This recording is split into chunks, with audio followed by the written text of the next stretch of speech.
বাচ্চারা, আমি তোমাদেরকে একটি গল্প শোনাব। গল্পটির নাম ঘোস্টেস হাউস। গ্রামের পাশেই পুরনো এক ডাক বাংলো ছিল। জায়গাটা বহুদিন ধরে পরিত্যক্ত। গ্রামের মানুষ বলতো রাতে সেখানে নাকি অদ্ভুত সব শব্দ শোনা যায়, হাসির শব্দ, কারো কাঁদার আওয়াজ।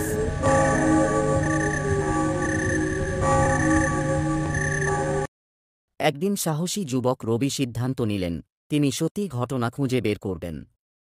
এক পূর্ণিমার রাতে হাতে একটা মশাল আর লাঠি নিয়ে তিনি ডাকবাংলোতে গেলেন। চারপাশ নিস্তব্ধ। দরজা খুলে ঢুকতেই ঠান্ডা বাতাসে শরীর শিউরে উঠল। হঠাৎই বাতাসে এক শীতল কণ্ঠস্বর ভেসে এল, তুমি এখানে কেন এসেছ? রবি ভয় পেলেও সাহস করে বলল, আমি সত্য জানতে এসেছি। কণ্ঠস্বর বলল, এই বাড়ি ছেড়ে চলে যাও। এখানে যারা আসে তারা আর ফিরে যায় না।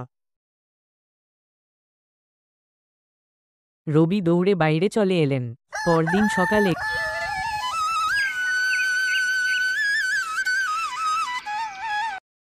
গ্রামবাসীদের সবকিছু জানালেন। সেই রাতের পর থেকে আর কেউ ডাকবাংলোর কাছে যাওয়ার সাহস করেনি।